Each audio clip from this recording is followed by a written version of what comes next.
I want you to close your eyes for just a moment. Try to bring back the exact smell of a damp wool coat hanging in the hallway, mixing with the rich, heavy aroma of onions caramelizing in a pan. Can you hear the gentle, rhythmic whistling of the kettle on the gas stove and the sound of the rain lashing against the single-pane glass of the living room window? Today we are traveling back to the 1970s in the Netherlands, a time when wallets were often terribly thin, but our homes were filled with a profound sense of coziness. We are going to remember 20 incredibly cheap meals we ate when our parents had absolutely no money to spare. Looking back now, the way we survived on mere pennies seems almost absurd to the modern eye. And please, stay with me until the very end, because the final meal on our list is a humble, watery soup that holds the most beautiful, heartbreaking lesson about a mother's unconditional love.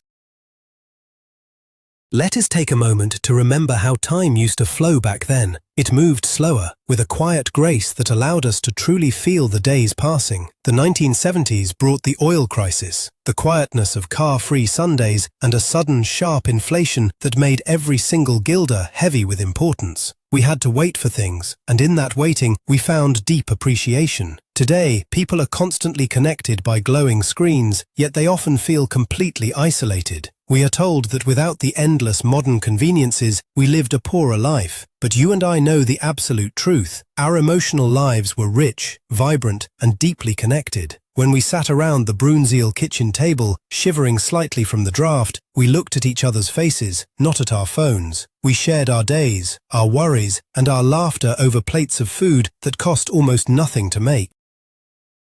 The lack of money forced us to be close, to rely on each other, and to find pure magic in the most basic everyday ingredients. The meals we are about to revisit are not just recipes, they are the very foundation of our generation's resilience. Let us begin our journey with the ultimate winter survivor, the classic stamppot boerenkool. Do you remember the sheer physical effort it took to prepare this? Mother would stand at the counter, her hands red from the cold water as she washed the curly kale. Then came the heavy enameled cast-iron pot, boiling the potatoes until they were soft enough to yield to the wooden masher. The real magic, however, lay in the sacred ritual of the plate. You would smooth out your portion of green and yellow mash and carefully press the back of your spoon right into the center to create a little well. We called it a kiltje. Into this well, Mother would pour a tiny ladle of dark, salty gravy. The meat was scarce, perhaps just one single smoked sausage, a rookworst, that had to be carefully sliced and divided evenly among a family of 5 or 6. You would eat around the edges, carefully dipping every bite of potato into the precious gravy pool in the middle, trying to make the flavor last as long as possible. It was a meal born of absolute necessity, yet it warmed us to our very bones after a long afternoon of playing in the freezing Dutch wind.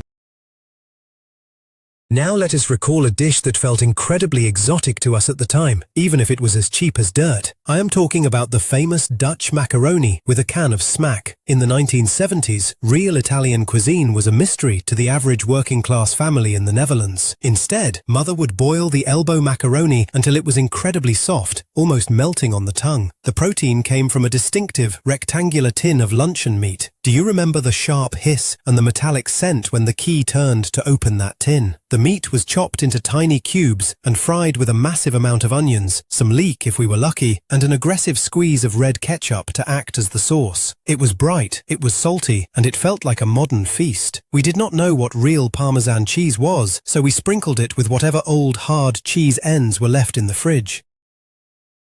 Sitting at the table, watching the steam ruin from that colourful bowl, we genuinely felt like we were dining in a fancy restaurant in the south of Europe, blind to the fact that it cost merely pennies to make.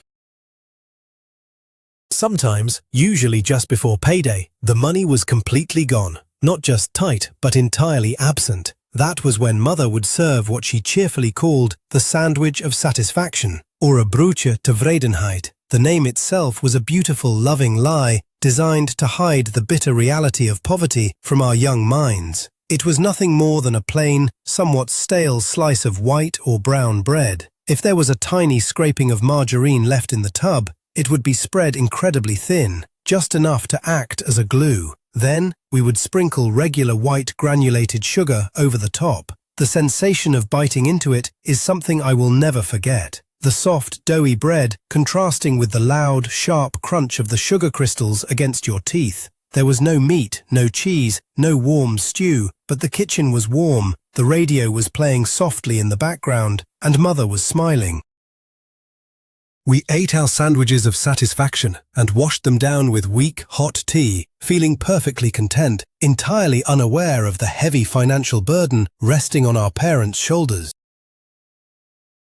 Moving on, we must remember the brilliant, sweet and savoury concoction known as hot lightning, or hete bliksem. This was a masterclass in using whatever the earth gave us for free. In the autumn, windfall apples were gathered from our own tiny gardens or generously given by neighbours. Mother would peel them, removing the bruised spots, and boil them right alongside the potatoes. When mashed together, the tart sweetness of the apples completely transformed the plain potatoes into something luxurious. We called it hot lightning because the moisture in the apples held the boiling heat incredibly well, and if you were too eager, you would easily burn the roof of your mouth on the very first bite. To make it a full meal, we rarely had expensive meat. Instead, Mother would fry tiny bits of leftover bacon fat or even blood sausage until they were black and crispy, scattering them over the sweet mash for a salty crunch.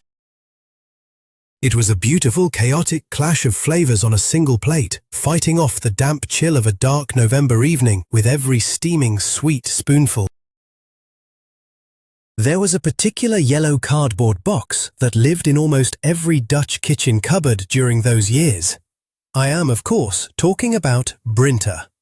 While mostly known as a breakfast item, how many times did you eat this hot wheat porridge for dinner when the grocery money had completely dried up?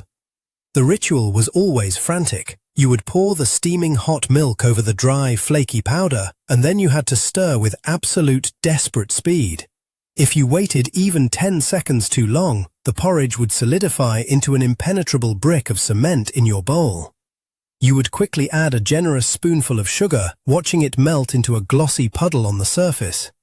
Eating a warm bowl of Brinta for dinner felt strangely comforting, a soft, easily digestible hug for your stomach before bed. It was the ultimate safety net for a mother who had exactly 0 guilders left in her purse, but refused to let her children go to sleep with the painful ache of an empty belly. The smell of that scalded milk and warm wheat is forever etched into the memories of our generation. Let us turn our minds to a dish that carried a grand nautical name, but was born from extreme frugality. The famous captain's dinner, starring the humble marrow-fat peas, or cappuccinas. These dark, wrinkly peas were bought dried in large, cheap bags and required the long, quiet ritual of soaking in water overnight. You could hear them gently clicking against the glass bowl in the dark kitchen. Boiling them filled the house with a heavy, earthy scent. But the true genius of this meal was the fat. Meat was far too expensive, so instead, Mother would melt a block of cheap pork fat in a skillet, frying a mountain of onions until they were almost burnt. This screaming hot, bubbling fat was poured directly over the dark peas on your plate. To cut through the intense grease, you were given a single slice of sour pickle or a sharp pickled onion. It was a heavy, incredibly dense meal that sat in your stomach like a warm stone, ensuring you would not feel a single pang of hunger for at least 24 straight hours. It was the food of hard labor and empty pockets. In our households, throwing away bread was considered an absolute sin, a disrespect to the struggle of providing it. When slices became so incredibly dry and hard that they threatened to break your teeth, they were magically transformed into venteltafius. This was the Dutch answer to French toast, but born from necessity rather than culinary ambition. The stale slices were submerged in a shallow dish containing a splash of milk and perhaps a single beaten egg. If the chickens had been generous that week, they drank up the moisture, becoming heavy and soft again. Then, they were fried in a hot pan with a lump of margarine until the edges turned crispy and golden brown. The entire house would instantly smell of warm cinnamon and melting sugar. We would sit at the table, eagerly watching the pan, waiting for our turn to receive a steaming slice. What was destined for the birds or the bin had been turned into a glorious, sweet dinner that felt like a decadent dessert. It taught us that with a little imagination, even the most worn-out things could be given a beautiful second life.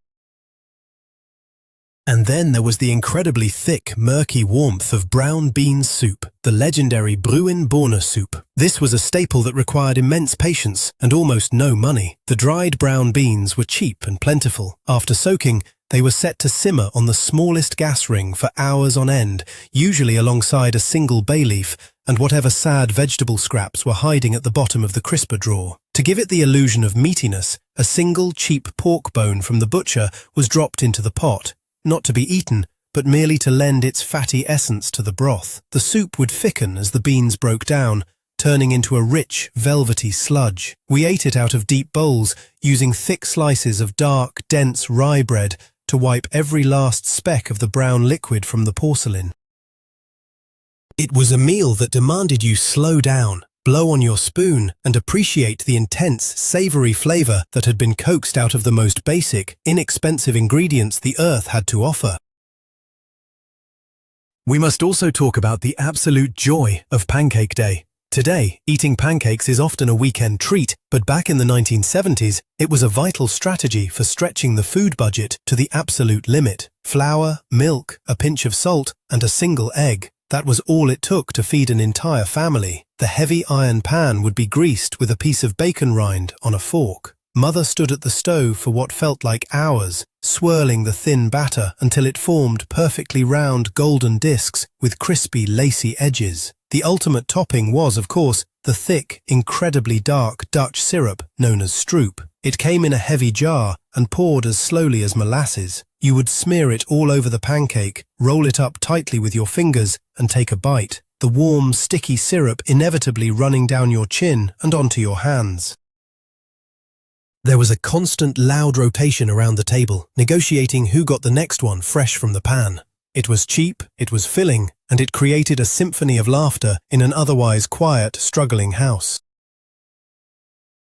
There was another, even more desperate way to use leftover bread, one that brings back a very specific, soft memory. Bread porridge, or broodpap. When there were no eggs left for ventiltifius and only the toughest crusts remained, they were roughly torn into pieces and thrown into a pan of simmering milk. As the bread boiled, it completely disintegrated, turning the milk into a thick, sweet, lumpy paste. A spoonful of sugar or a dash of syrup was stirred in to make it palatable. The texture was strange, undeniably mushy, yet it carried the most comforting, milky aroma imaginable. Mother often made this when one of us was feeling under the weather, resting on the couch with a woolen blanket. It was easy to swallow and required absolutely no chewing. It was a meal that symbolized pure survival, making absolutely sure that not a single calorie brought into the house was ever wasted. Eating it felt like receiving a warm internal embrace from someone who loved you enough to make something out of absolutely nothing. Let us recall the intense, iron-rich flavor of fried blood sausage with apple, or gebakken bloedworst. For just a few copper cents, the local butcher would slice off thick, dark, intimidating rounds of this deeply traditional sausage. It was cheap because it utilized the parts of the animal that wealthier people simply refused to eat. In the hot frying pan, the edges of the dark sausage would bubble and crisp up, while the center remained soft and rich. To cut through the incredibly heavy, metallic taste of the blood, Mother would add thick slices of tart apple directly into the sizzling fat. The apple would caramelize, its sugars mixing with the savory grease. Served on a simple plate, the visual contrast of the dark, almost black meat against the soft, golden fruit was striking. It was an incredibly polarizing meal. You either loved it deeply or tried to feed it to the family dog under the table. But for parents trying to keep their growing children strong and healthy during the harsh, damp winters, it was a nutritional powerhouse that cost next to nothing. Can you remember the days when even a small block of butter or a packet of gravy powder was deemed an impossible luxury? On those specific days, we ate potatoes with dripping or aardappelen met vet. Nothing went to waste in a 1970s kitchen. The excess fat left over from frying pork or bacon earlier in the week was carefully poured into a ceramic mug and kept on the counter, where it solidified into a pale, opaque paste. Mother would boil a massive pot of floury potatoes until they easily cracked open with a fork. Instead of gravy, a generous spoonful of this cold, stored animal fat was placed directly onto the steaming hot potatoes. You watched in fascination as the heat melted the fat, turning it into a clear, glistening liquid that seeped into every crack and crevice of the potato. A heavy pinch of salt was all the seasoning it needed. It was an incredibly heavy, greasy meal that fueled the working men of our country, providing the dense calories needed to lay bricks or build ships in the freezing rain, all for the price of a few forgotten potatoes. Sunday soup was a ritual of its own, an illusion of prosperity built on a single tiny cube. I am talking about the iconic Maggi bouillon cube, wrapped tightly in its recognizable red and yellow paper. After a long week, the refrigerator was usually completely empty. Mother would boil a large pot of water and unwrap that single salty cube, dropping it in to create an instant golden broth. Then came the scavenger hunt. A single, slightly wilted carrot, a lonely piece of celery, perhaps half an onion, or a handful of broken vermicelli noodles swept from the pantry shelf. Everything was chopped incredibly fine and tossed into the bubbling Maggi water. The result was a salty, glowing soup that felt like a proper Sunday starter. We would sit at the table in our better clothes, sipping the broth from our spoons, feeling a sense of dignity and order. That little square cube held the miraculous power to turn a pot of hot water and sad vegetable scraps into a meal that felt like a loving celebration of family. Another absolute classic of Dutch frugality was the flattened meat croquette on bread, or een kroket op brood. When there were just a couple of guilders left, someone would run to the local snack bar to buy 1 or 2 deep-fried croquettes. Now, eating a croquette on its own was a luxury. It was gone in 3 quick bites. To make it constitute an actual dinner, you had to place it on a large, plain slice of white bread. Then came the essential technique. You took your hand or the back of a fork and smashed the crispy cylindrical croquette completely flat, spreading the hot, savory ragout and the shattered, greasy breadcrumbs all the way to the 4 corners of the bread. A tiny squirt of sharp mustard finished it off. By doing this, every single bite of the cheap bread tasted intensely like the rich meat ragout. It was a massive burst of flavor, a clever trick of the mind and the palate, turning a tiny street snack into a heavy, deeply satisfying meal that kept the hunger at bay for the rest of the evening. We cannot speak of cheap Dutch food without mentioning the raw herring from the fish cart, the Hollandse Nieuwe. While technically a snack, in many working-class families, a couple of herrings often replaced a proper dinner when the stove was out of gas or time was incredibly short. You would stand by the cart handing over a few small coins. The fishmonger would expertly clean the silver fish, leaving only the tail. You grabbed it by that rough tail, dragged it through a mountain of sharp, raw, chopped onions, tipped your head back toward the grey Dutch sky, and lowered the soft, salty fish into your mouth. The intense, fatty brine of the North Sea exploded on your tongue. It was incredibly rich in vitamins and good fats, a true survival food of the coastal people. Eating it outside, feeling the cold wind on your face while chewing the raw fish and sharp onions made you feel deeply connected to the harsh, beautiful landscape of our tiny country.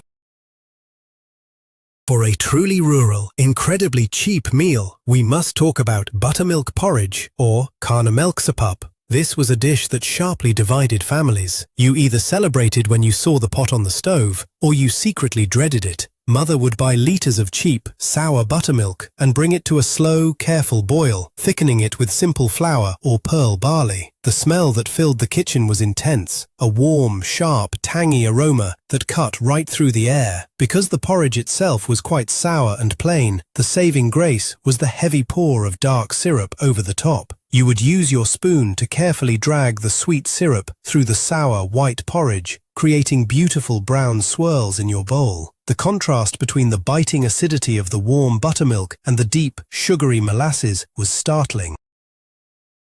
It was a staple that cost virtually nothing, deeply rooted in the agricultural history of our land, feeding generations of children with the simple byproducts of the dairy farms. When the canals froze over and the ice skates were pulled from the attic, there was only one meal waiting for us upon our return, the mighty snert. This thick, green pea soup was the ultimate exercise in patience and budget management. Dried split peas were boiled for hours until they entirely collapsed into a thick, textured puree. The rule was absolute. The soup was not done until your spoon could stand completely upright in the center of the pot. To flavor this massive cauldron, Mother used the cheapest, most undesirable cuts of pork, perhaps a pig's trotter or a piece of smoked bacon rind. The meat wasn't there to be eaten in large chunks, it was there to slowly release its fat and smoke into the peas. The soup was always better the second day, having sat on the cold stove overnight to thicken even further. Coming inside with frozen toes and red cheeks, wrapping your freezing hands around a steaming mug of snert was a feeling of pure, unadulterated comfort that no amount of money could ever buy. In the warmer months, the heavy stews were replaced by something incredibly simple and fresh: lettuce with a boiled egg, or sla met een eitje.